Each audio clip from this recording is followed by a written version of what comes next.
Welcome to Our Weird World. I'm your host, John Henson, and today, talking about some people who ate things, which is appropriate since we're coming off of Thanksgiving, and you've likely just eaten a lot of things. These people, they ate people, and we're going to look, I don't know, this is a weird intro. We're looking at 4 people today who were some more cannibals. This is actually the second time we've looked at some cannibals from history. If you want to go check out part 1, that is back on episode 123. Today, we are looking at the stories of Zhang Yongming, Stephen Griffiths, Issei Sagawa, and then our first story after our music of Leonarda Cianciulli.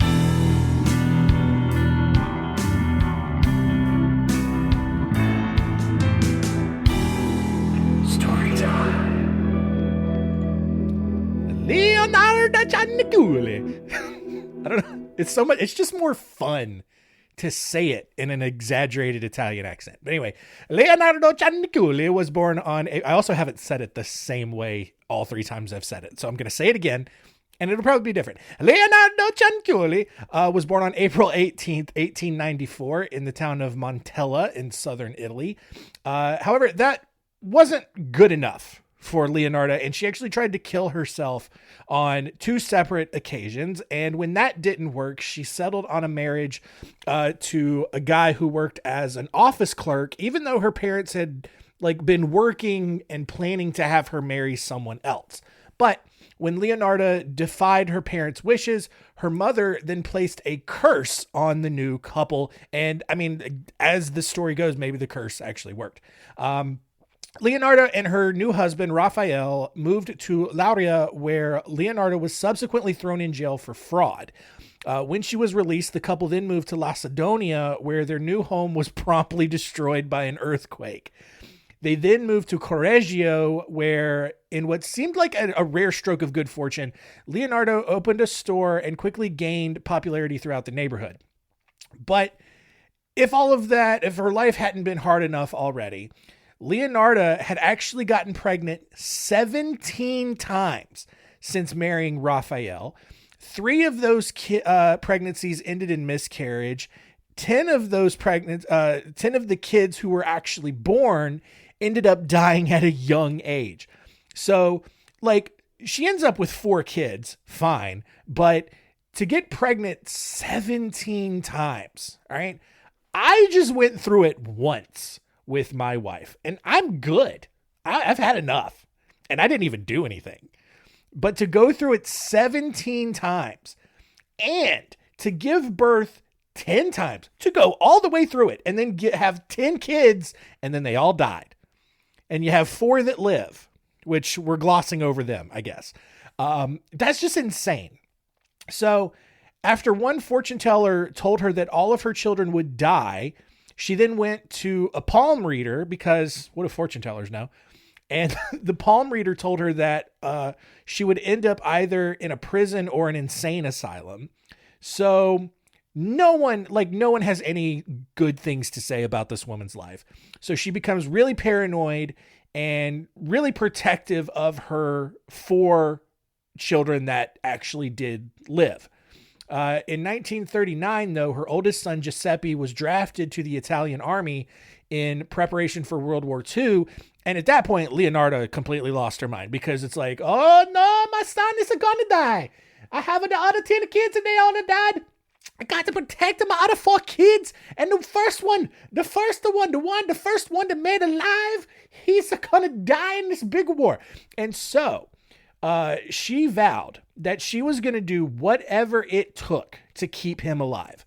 And after several hours of careful consideration, Leonarda resolved that the only way that this was going to happen was if she made human sacrifice. And so,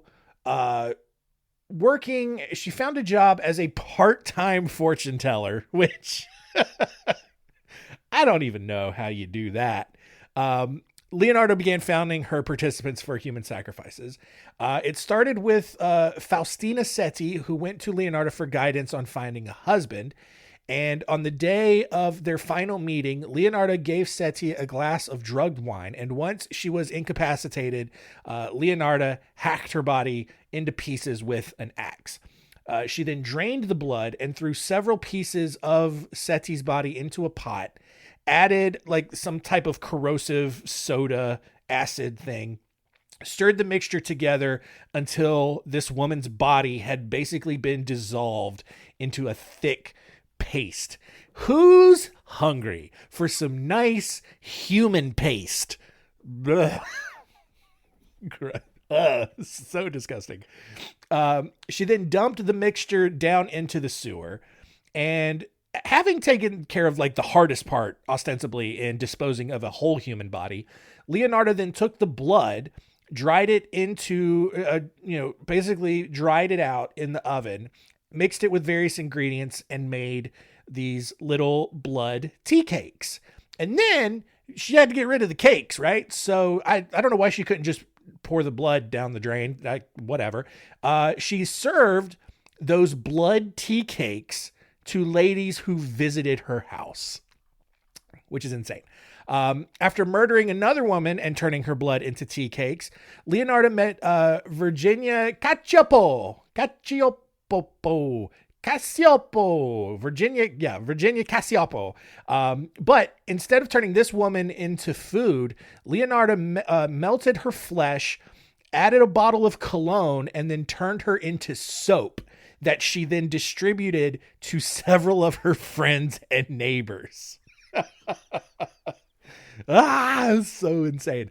Leonarda was quickly arrested after Cacioppo's sister-in-law grew suspicious of the disappearance because Cacioppo had people who actually cared about her, and the police actually listened to the people asking for help. Leonarda initially denied these claims, but when police accused her oldest son, Giuseppe, of being an accomplice, she quickly confessed and took all of the blame for this because she's got to protect Giuseppe. She was found guilty and sentenced to 30 years in prison, as well as 3 years in an asylum. So I don't know, maybe the fortune teller and the palm reader were correct. She ended up dying of cerebral apoplexy in the asylum on October 15th, 1970. Our next story here is of Zhang Yongming, who technically a serial killer in China. And because China is China, I'm so tempted to just go into a Trump impression, but I'm not going to do it. There's not a lot of details about Zhang's early life because it's China, and they don't do anything like that. We do know that he was born in 1956, but didn't really become relevant until he was 23 years old in 1979 when he was arrested for murder. He then served 18 years in prison before he was inexplicably released, which seems odd considering all of the things that we stereotypically think about Chinese people and their overly strict communist government, right? Like, you just kind of expect, like, oh, you're convicted of murder in China, they're going to kill you immediately. But this dude was released. And not only was he granted an early release, he was also given land near his home village of Nanmen, and which maybe that makes a little bit more sense just because it's communist government and they just, do that. But crazy. In May of 2012, the Ministry of Public Security started noticing that a suspicious number of teenagers had gone missing throughout the Yunnan province where Zhang lived. Police confirmed that someone had been attacking people as they walked along the road. And one of the missing teens had in fact been murdered, coincidentally very close to Zhang's home. Even more, residents of the area were interviewed, and they told police that neighbors had seen plastic bags with bones sticking out of them, just hanging from like the porch or something in Zhang's home. That was enough for police, who then stormed into Zhang's home and found eyeballs in bottles, and flesh just drying out on the furniture. They later found out that Zhang was feeding the human flesh to his dogs and then selling the rest at a local market, claiming that it was ostrich meat. At that point, Zhang was arrested and sent to trial, where he was quickly convicted of murder and sentenced to death. He was then executed on January 10th, 2013. Our next story here, going pretty quickly, but this one will be fun. Issei Sagawa was born on April 26, 1949 in Kobe, Japan, which was way earlier actually than he was expected. Like he was a super preemie, and he was so small when he was born that he could actually fit in the palm of his mother's hand, which is doubly impressive when you consider just how small Japanese women's hands are. And that's not a racist thing. You look at like Japanese people in general, relatively shorter and smaller, right? Japanese women then also even smaller than a Japanese man. And so like a Japanese woman's hand is just statistically going to be smaller than an average hand. And so you got a tiny hand with a tiny little preemie just sitting there in it. And that's crazy. It's crazy to think about. Although Issei developed enteritis, which was inflammation of the small intestine, he ultimately recovered and had a pretty healthy life. Things, however, changed in first grade when Issei saw another boy's thigh. And like, rather than having normal thoughts like, oh, okay, or like, cool, someone's leg, he wondered what it would be like if he ate it. And because human legs were hard to come by, like even in post-World War II Japan when things are pretty bleak, Issei just resorted to committing bestiality with his dog. And that's a weird leap to take, right? Like, how do you, I don't understand how you go from, that guy's leg looks delicious, I wonder what it tastes like, to I'm going to bang my dog. I don't know. And look, here's the thing. Like, I get it. It's Japan shortly after World War II. They've had atomic bombs dropped on them. I can't even imagine how bleak and uncertain and quasi-apocalyptic life must have been like there. So maybe it's not that weird to make those connections. But looking like, 70 years or so down the road, 80 years almost, it's hard to figure out what that logical connection even comes close to looking like. But in 1973, Issei followed a German woman home with every intention of fulfilling his cannibalistic desires. And in his mind, the way this was going to work is that once this woman fell asleep, he was just going to slice off just a thin sliver of meat from her butt cheek and then leave and go about the rest of the night. And this is exactly what happened. Like she falls asleep and he grabs his knife, and then he starts to try to cut, and then the woman wakes up, because of course you're going to wake up when you feel someone slicing your butt cheek. All right.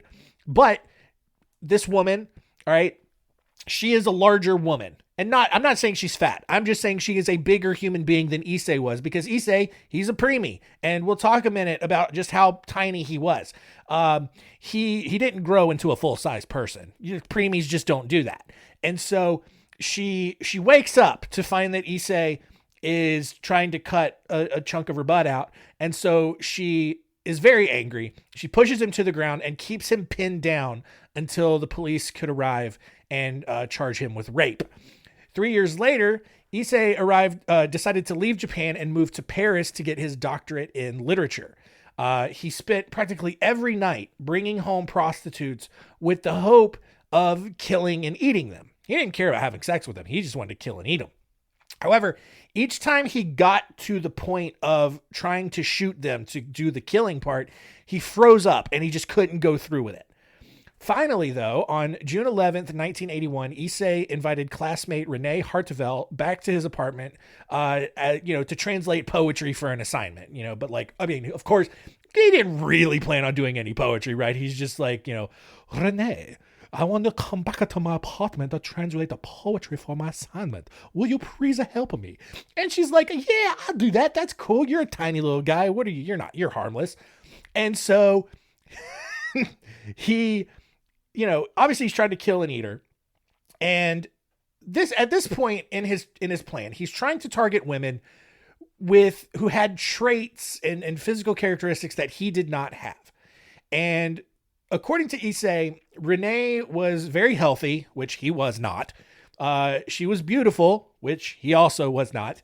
And she was tall. She was 5'10", whereas Issei was 4'9". All right. And that's some short king complex. That's way far. Right. Cause look, you got the short kings out there who are 5'5" to 5'8", 5'9", and they got the big personalities. They think they're the coolest, but women don't care because they're short, and that messes with them psychologically. Issei, he's 4'9". He's barely qualifying to be considered a normal human. And that sounds mean when I say that, but there's a cutoff. Because and I think it's 4'8", where you're then considered to have dwarfism, or the other thing that they call it. I don't know, but he was on that line, and so he's fantasizing about basically, eating these women who have these traits that he does not have, that he would then absorb those good traits by eating them and maybe make himself a better person. It's not how it works, but that's how his mind was going. So as Renee is sitting in his apartment reading poetry, trying to translate it, help him out, Issei actually shot her in the neck, and she was dead. Right? He couldn't believe it. And he got so overwhelmed that he immediately fainted, because he couldn't believe he could not believe he actually done it. He's tried so many times, so many different prostitutes. And then he finally gets this girl over and finally does it. And then when he regains consciousness, he decides that he's going to try to have sex with her dead body. And then that didn't really work out. So then he tried to start eating her, and he's trying to eat her raw, but he found that his teeth were not sharp enough, I guess, to break the skin. So he leaves and goes and buys a butcher knife. After coming back, starts cutting her up. He eats parts of her breast and face, taking pictures of all of this along the way. He then stored other cuts in the refrigerator before packing the body into suitcases and taking them down to a lake in the Bois de Boulogne, which was a large park in Paris, or is a large park in Paris. However, he wasn't exactly stealthy about it, and Paris police easily caught him dumping the body and arrested him. It's just this weird sight of this tiny little Japanese guy carrying a bunch of suitcases full of human body parts and then just dumping them in a lake, probably in the middle of the day. Now, I'll give him credit. It may have been in the middle of the night, but also not even in a secluded part of the park, just out in the open where police are just watching him do it.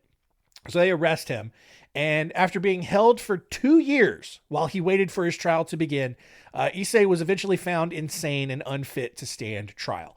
Rather, though, than spend the rest of his life locked up in a mental institution, Issei's story was actually published in Japan, where those dingbats, those weird little creeps, turned him into a cult hero. And it's that same sort of way that Charles Manson has kind of become this cult hero, where, Japan, Japanese people, they've got these weird fetishes, and Issei was celebrated, and he was in such high demand that French authorities were ultimately basically forced to deport him back to Japan. And although he was immediately committed to a Japanese hospital, all of his examining doctors found him completely sane and changed the French court's decision and ruled that his murder had been done solely out of sexual perversion. And so the murder charges were dropped in France. And then, because Japan is just some crazy wacko fantasy land, Issei was not going to face any sort of punishment for the murder there, because it's not like he did anything in Japan. He did it all in France. And so if France was going to drop the charges, Japan was just going to be like, yeah, fine, whatever. And so he checked himself out of the hospital on August 12th, 1986.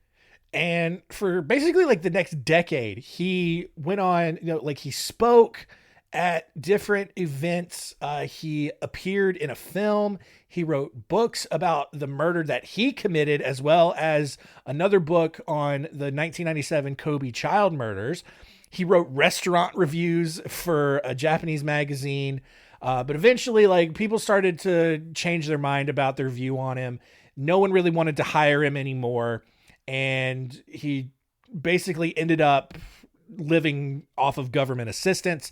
And then he died from complications of pneumonia at a hospital in Tokyo on November 24th, 2022. Our final story here is of Stephen Griffiths, which begins on June 22nd, 2009, when 43-year-old Susan Rushworth, a Bradford, England sex worker, disappeared. The next year, 31-year-old prostitute Shelley Armitage vanished. And then a month later, a third curb crawler, if you will, a 36-year-old Suzanne Blamiers went missing. 4 days after Suzanne's disappearance, though, parts of Blamier's body was found in the River Aire near Bradford. Soon after that, 40-year-old Stephen Griffiths was arrested and charged with all three of these murders. And when he appeared for his first hearing, he told the magistrate that his name was the Crossbow Cannibal, as if police would immediately know who that was, and they did not. which is odd, right? Because it's like, you get arrested for these murders, and then this guy comes in, and he's like, I am the Crossbow Cannibal. You finally got me, bro. Dude, man, just so many times and years being the Crossbow Cannibal, the infamous one, and you finally got him. Congrats. And the court's just like, what? Who? Well, here's why. Back in 1986, Griffiths had been arrested and was given a 3-year prison sentence for attacking a supermarket manager with a knife. And while he sat in prison during his sentence, that he literally tells the guards that he could see himself being a serial killer one day. And that got him sent to some prison psychiatrists who documented his fantasies, but they kind of figured like their whole reasoning was like, well, no one's going to be that honest about killing someone. There's no way he's actually going to do it. Because who in their right mind would really just tell people that they plan on being a serial killer one day? No one who's actually going to do it. This guy's just being dumb. So they let him go. They released him from prison.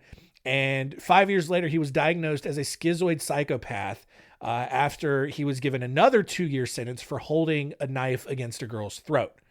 Well, in 2007, police put him under surveillance and seized several hunting weapons from his apartment, but Griffiths didn't really care about that. When authorities, however, found several books on dismemberment lying around the apartment, they instead asked his housing association to just outfit the building with a better closed circuit TV system so they could keep better tabs on him. And while police kept watch, Griffiths actually got accepted into Bradford University's doctoral program to obtain his degree in homicide studies. No one saw anything wrong with this. No one kind of looked into his record. No one, like the psychiatrists at the prison documented. They had documented proof that he's like, man, one day I'm just going to become a serial killer. And then he literally goes to school to study how to be a serial killer, essentially. And no one bats an eye at this at all.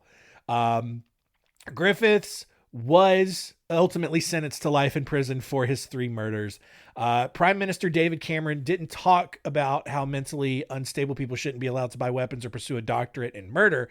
Instead, because of the media attention that his case got, he focused on recriminalizing prostitution, which was clearly the real issue here, right? Murderers don't kill prostitutes. Prostitutes get themselves killed because they're prostitutes. I don't know, weird British logic, but just an insane, silly little story.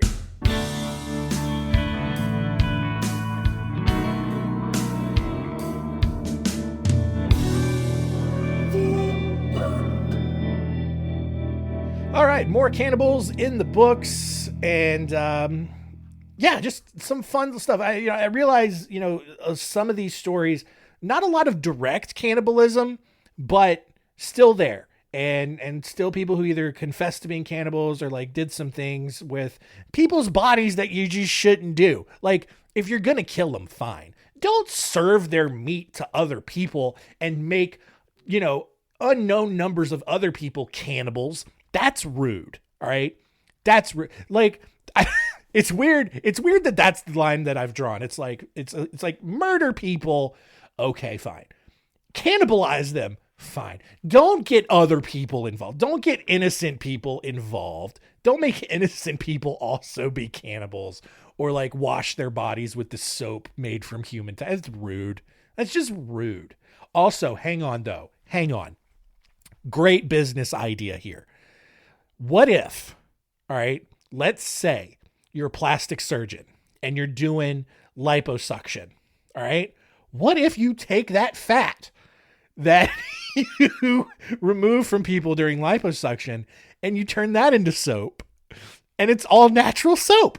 Then that's I think that's totally fine. I think that's perfectly ethical. It's sustainable. It's recyclable. All right. No one died. No one's getting hurt. All right. The person who donated that fat, they're healthier now and it's natural. You're washing yourself with yourself. I guess. I don't know. Somebody should look into that. All right. Otherwise, let's do the other segment.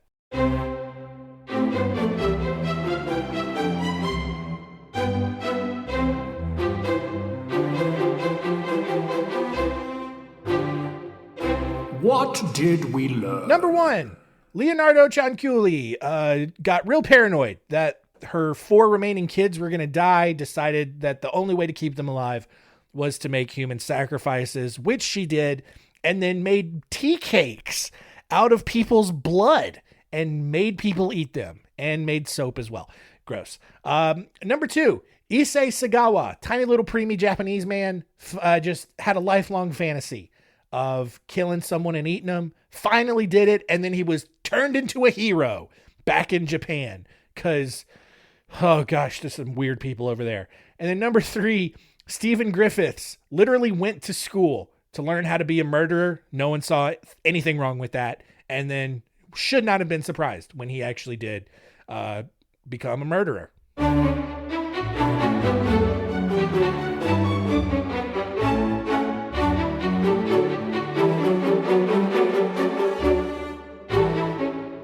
Next week on Our Weird World, if you thought today's episode was full of some crazy people, next week's episode is insane. All right. We are looking at 3 people who were certifiably crazy, had voices in their heads that told them to kill a lot of people. And that's exactly what they did. We are looking at the stories of Charles Ray Hatcher, Herbert Mullen, and one of the most graphic, disturbing stories we've had in a while, the story of Richard Chase. So if you're squeamish, well, I don't know. If you're squeamish, you wouldn't have made it through this episode. I don't care. There's your trigger warning. If you don't like it, who cares? That's it for today. Thank you for continuing to listen. Keep telling all your friends and keep it weird.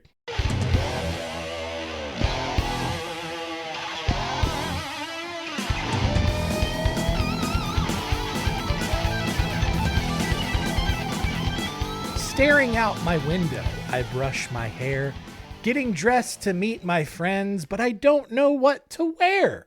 Commercial shows on my TV about these cool designer jeans that I put on at the mall. Change the channel, and what do I see? Hannah Montana's wearing my jeans. Ashley Tisdale's wearing my jeans. Keke Palmer's wearing my jeans. I just can't believe they wore those jeans like me. Staring at the mall window, my finger drew a smile. I thought about how cool I'd look if I had them on right now. I'm anxious, excited. They're on my mind. It feels like Heelys are racing on my spine. I just can't wait to call these my jeans. Everyone can look at me in my jeans. I can go anywhere in my jeans, but I still can't believe they wore those jeans like me. One Here comes the 2 to the 3. Not it's the TRIGG. Why, she's got those cool new jeans now, sitting in the JET, but she's fly. You might see me in a video or a TV show. MTV, Nick, HBO. Jenna could be a model on a fashion show. Look, here she goes. ABC 1, 2, 3. That girl wore her jeans like me. I bet she's mad 'cause I look fab. Ha ha ha ha, jack my swag. Sticks and stones may break my bones, but mine look new and hers just looks so old. So old, so old.